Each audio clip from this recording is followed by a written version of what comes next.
அனைவருக்கும் வணக்கம். நம்ம வீட்டுடைய கோவில் அப்படின்னு பார்த்தீங்கன்னா, பூஜை அறை. இந்த பூஜை அறையில நம்ம செய்யக்கூடிய சின்ன சின்ன விஷயங்கள் கூட நம்ம வீட்ல தெய்வம் இருக்கா? இல்லையா? தெய்வ சக்தியினுடைய நடமாட்டம் இருக்கா? இல்லையாங்கிறத நமக்கு காட்டி கொடுக்கக்கூடியதா இருக்கும். குறிப்பா நம்ம தினமும் கோவிலுக்கு போவது, இஷ்ட தெய்வத்த கும்பிடுறது, விரதம் இருக்கிறது இதெல்லாம் நம்ம விடாம செய்யும்போது, கண்டிப்பா நம்ம வீட்ல தெய்வ சக்தியினுடைய நடமாட்டம் இருக்கும். தெய்வம் நமக்கு துணையா இருக்கும் அப்படின்னு சொல்லலாம். ஆனா, ஒரு சிலருக்கு நம்ம வீட்ல தெய்வம் இருக்கா? இல்லையா? எப்ப பாரு நான் ரொம்ப கஷ்டப்பட்டுட்டே இருக்கிறேன். எங்க வீட்ல எப்ப பாரு ஒரு ஒரு அமைதி இல்லாத நிலை வருது அப்படின்லாம் நீங்க யோசிக்கிறீங்களா? அப்ப கண்டிப்பா நம்ம வீட்ல தெய்வம் இருக்கு அப்படின்னு சொல்றதுக்கான அறிகுறிகள் சொல்றாங்க. அதெல்லாம் என்ன அப்படிங்கிறத நம்ம இந்த வீடியோல தெரிஞ்சுக்க போறோம். சாதாரணமா ஒரு உதாரணத்துக்கு சொல்லணும் அப்படின்னா, நம்ம வீட்ல ஒரு சில பறவைகள் நாம கூப்பிடாம தானாவே வந்து அந்த பறவைகள் உட்கார்ந்துட்டு போகும். நமக்கு சின்னதா ஏதாவது ஒரு அறிகுறி குடுத்துட்டு போகும். அப்ப கண்டிப்பா நம்ம வீட்ல தெய்வம் இருக்கு அப்படிங்கிறத நம்ம உணர்ந்துக்கலாம். முக்கியமா நம்ம வீட்ல இந்த ஒரு சில பேர் வீட்ல வந்து அடிக்கடி ஒருத்தவங்களுக்கு நல்லா இருந்தாங்கன்னா, இன்னொருத்தவங்களுக்கு வந்து உடம்பு சரியில்லாம போறது. உடனே அந்த மத்தவங்களுக்கு வீட்ல உடம்பு சரியில்லாம போறது. ஒரு வண்டியில போகும்போது திடீர்னு அவங்களுக்கு விபத்து நடக்கிறது. 1 முறை, 2 முறை பரவால்ல. அடிக்கடி அவங்களுக்கு விபத்து நடக்கிறது. ஒரு நல்ல தொழில் செய்யணும் அப்படின்னு ஒரு பணங்காசு வச்சிருக்காங்க அப்படின்னா, அந்த பணங்காசு இருக்கிற நேரத்துல அவங்க வீட்ல உடம்பு சரியில்லாம போய் அந்த பணங்காசு அதுல சரியா செலவாகிறது. இந்த மாதிரிலாம் நடக்கும்போது அந்த வீட்ல நெகட்டிவான எனர்ஜி தான் இருக்கு அப்படின்னு சொல்லுவாங்க. அப்போ இதெல்லாம் நம்ம எப்படி தெரிஞ்சுக்கணும்? சில அறிகுறிகள்லாம் என்ன அப்படிங்கிறத தெரிஞ்சுக்கலாம். இந்த வீடியோவை பார்த்துட்டு இருக்கக்கூடிய உங்களுக்கு வராகி அம்மன் பிடிக்கும் அப்படின்னா, வராகி தாயே போற்றி என்ற வாசகத்தை கமெண்ட் பாக்ஸில் பதிவிட்டுட்டு வீடியோவை ஸ்கிப் பண்ணாமல் பாருங்கள். நீங்கள் இன்னும் உற்சாகம் டிவி சேனலை சப்ஸ்கிரைப் பண்ணாமல் இருந்தால் சப்ஸ்கிரைப் பண்ணிக்கோங்க. கூடவே இருக்க பெல்லைக்கான மறக்காமல் கிளிக் பண்ணிடுங்க. வாங்க வீடியோக்குள்ளே போகலாம். இந்த வீடியோவை பார்த்துட்டு இருக்கக்கூடிய உங்களுக்கு வாழ்க்கையில் நிறைய கஷ்டங்களையும் துன்பங்களையும் பார்த்துட்டு இருக்கீங்களா? எனக்கு மட்டும் ஏன் இதெல்லாம் நடக்குதுன்னே தெரியல, எனக்கு சரியான ஒரு பலன் சொல்லுங்கள், நல்ல பரிகார பலன் சொல்லுங்கள், அதனால் இதையெல்லாம் மாற்ற முடியும் அப்படின்னு நம்புறீங்களா? இந்த வீடியோவுக்கு கீழே டிஸ்கிரிப்ஷனில் வராகி அம்மன் ஜோதிட நிலையத்தின் தொலைபேசி எண் கொடுத்துருக்கேன். அந்த எண்ணுக்கு தொடர்பு கொண்டு பேசி பாருங்கள். கண்டிப்பாக உங்கள் வாழ்க்கையில் இருக்கக்கூடிய எல்லா பிரச்சனைகளுக்கும் சரியான தீர்வு கிடைக்கும். ஒரு வீட்டில் நல்லது நடக்கணும், அதாவது சுபகாரியம் நடக்கணும், கடன் பிரச்சனை இல்லாமலாம் இருக்கணும் அப்படின்னா, கண்டிப்பாக நம்ம வீட்டில் தெய்வ சக்தி இருந்தால் தான் இது நடக்கும். அது இல்லாமல் எதிர்மறை ஆற்றல் இருக்குது அப்படின்னா நிச்சயமாக அவங்க கஷ்டப்பட்டுட்டு தான் இருப்பாங்க. நம்முடைய வீட்டில் குலதெய்வம், காவல் தெய்வம், இஷ்ட தெய்வங்களுடைய அருள் நிறைந்திருக்க வேண்டும் அப்படிங்கிறது தான் தெய்வீக சக்தியை ஈர்க்கும் விதமாக வாஸ்து பார்த்து நம்ம வீட்டு பூஜை அறையை அமைக்கிறோம்.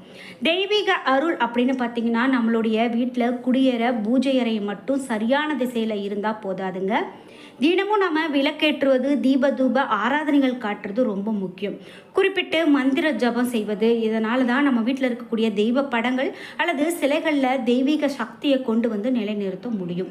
நம்ம எல்லா வீட்லேயுமே விளக்கேற்றி பூஜை செய்து வழிபாடு செய்வோம்.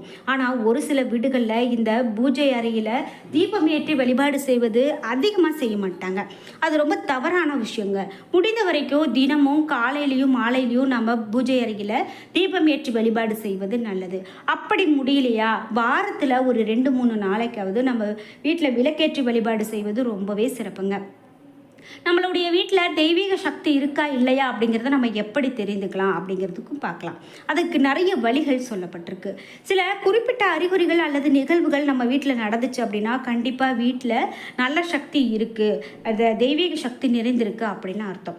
அதுக்கு உதாரணமாக என்ன சொல்கிறாங்க அப்படின்னா, நம்ம வீட்டில் நாய் என்பது பைரவர்களுடைய வாகனம். அதனால் நாய் வீட்டுக்குள்ளே வாலாட்டி கொண்டு நட்பாக அதிகமாக வரும்போது நல்ல சக்தி கண்டிப்பாக நம்ம வீட்டுக்குள்ளே இருக்குது.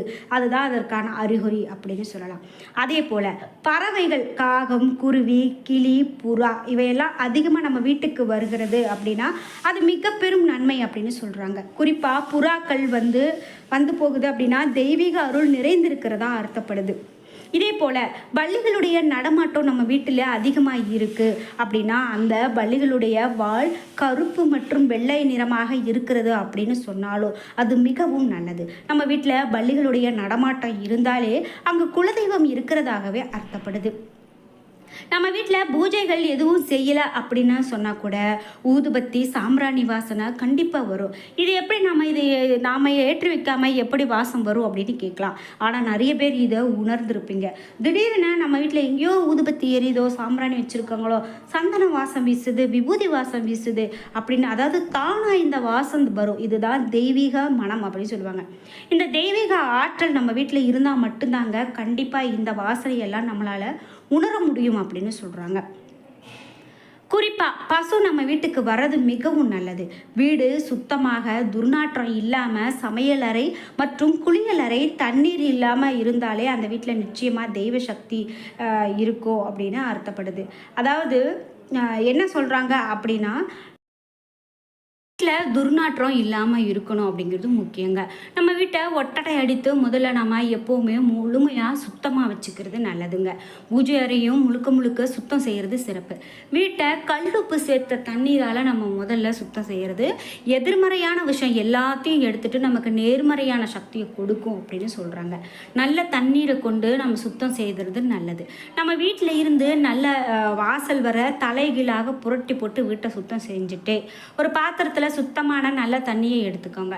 அதில் கல்லுப்பு, இந்துப்பு, கருப்பு உப்பு, இந்த 3 உப்பையும் போட்டு கரைத்து அந்த தண்ணீரை வீட்டுக்குள்ளே இருந்து நிலைவாசல் வர நம்ம தெளித்து விட்டோம் அப்படின்னா கண்டிப்பாக தெய்வ சக்தி நமக்கு வீட்டில் இருக்கும். எதிர்மறையான விஷயம் இருக்குது அப்படின்னா கண்டிப்பாக அதை நம்ம வீட்டை விட்டு ஓடிடும். பிறகு கோமியத்தை வாங்கி மா இலையால் வீடு முழுவதும் தெளித்து விடுறது நல்லது. இந்த தண்ணீரை பூஜை அறையிலும் தெளிக்கிறது ரொம்ப சிறப்பு. 3 உப்பு சேர்த்த தண்ணீர், பிறகு கோமியம், இந்த தீர்த்தத்தை பூஜை அறையிலும் தெளித்து விடுறது தவறு கிடையாதுங்க.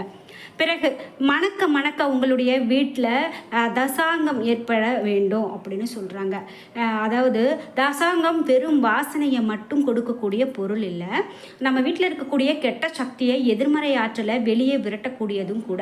இதில் சேர்ந்து இருக்கக்கூடிய பொருட்கள் அப்பேற்பட்ட சக்தி வாய்ந்த பொருட்கள் அப்படின்னு சொல்கிறாங்க. ஆகவே ஊதுவத்தியையும் தசாங்கத்தையும் ஒன்றாக நீங்கள் நினைக்காதீங்க. ஊதுவத்தி ஏற்றலாம், தவறு கிடையாது. தினமும் ஊதுவத்தி ஏற்றி இறை வழிபாடு செய்தாலும் வாரத்தில் ஒரு நாள் தசாங்க புகையை நம்ம வீட்டில் முழுவதும் காண்பிக்கிறது நல்லது. இது வீட்டில் இருக்கக்கூடிய எதிர்மறை ஆற்றலை விளக்கும் அப்படின்னு சொல்லுவாங்க. நம்ம வீட்டில் இருக்கக்கூடிய அதாவது இந்த தசாங்கத்தை ஏற்றி வைத்துட்டு பிறகு பூஜை அறையில் தீபம் ஏற்றி குலதெய்வத்தினுடைய பெயரை 27 முறை சொல்லி வீட்டில் இருக்கக்கூடிய துர்சக்திகள் விலக வேண்டும், வீட்டில் நேர்மறையான விஷயங்கள் நடக்க வேண்டும், வீட்டில் இருக்கிறவங்களுக்குள்ள சண்டை சச்சரவுகள் வரக்கூடாது அப்படின்னு பிரார்த்தனை செய்துக்கிறது நல்லது.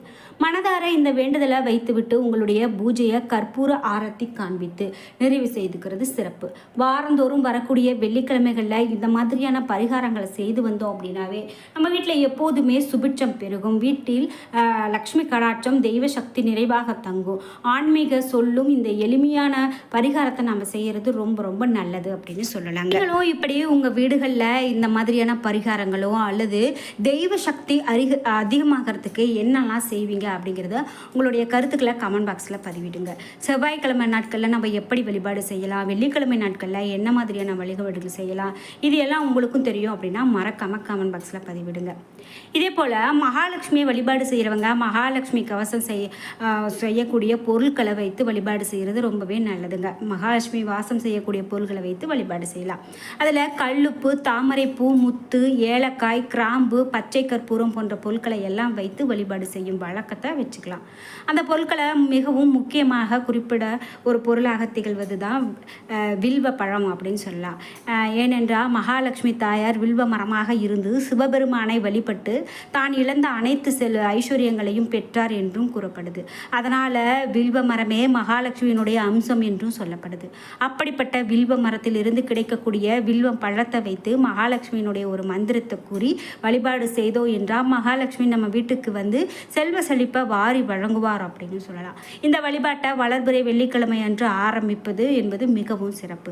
அதிலும் குறிப்பாக சுக்கிர ஓரையில் இந்த பூஜையை நம்ம செய்ய வேண்டும். தொடர்ச்சியாக 16 நாட்கள் இந்த பூஜையை செய்ய வேண்டும் என்பதால் பெண்கள் அவர்களுடைய வசதிக்கு ஏற்ப தேர்வு செய்து கொள்வது சிறப்பு. இதற்கு நமக்கு வில்வ பழங்கள் 2 வேண்டும். வில்வம் பழத்தை சுத்தம் செய்து மகாலட்சுமி தாயாரின் படத்துக்கு முன்பாக வைத்து விடுவது சிறப்பு. மகாலட்சுமி தாயாரின் படத்தையும் சுத்தம் செய்து மஞ்சள், சந்தனம், குங்குமம் போன்றவற்றை வைத்து வாசனை மிகுந்த மலர்களால் அலங்காரம் செய்து கொள்ளும். என்ன நண்பர்களே, இன்னைக்கு வீடியோவில் நம்ம நம்ம வீட்டில் தெய்வ சக்தி இருக்கா இல்லையா அப்படின்னு தெரிஞ்சுக்கிறதுக்கு நிறைய அறிகுறிகளும் நிறைய பலன்களும் தெரிஞ்சுக்கிட்டோம். இந்த வீடியோ கண்டிப்பாக உங்களுக்கு ரொம்ப பயனுள்ளதாக அமைஞ்சிருக்கும். வீடியோ பிடிச்சிருந்தா லைக் பண்ணுங்கள், ஷேர் பண்ணுங்கள், கமெண்ட் பண்ணுங்கள். நீங்கள் இன்னும் உற்சாகம் டிவி சேனலை சப்ஸ்கிரைப் பண்ணாமல் இருந்தால் சப்ஸ்கிரைப் பண்ணிக்கோங்க. கூடவே இருக்க பெல் ஐக்கானை மறக்காமல் கிளிக் பண்ணிடுங்க. நன்றி வியூவர்ஸ்.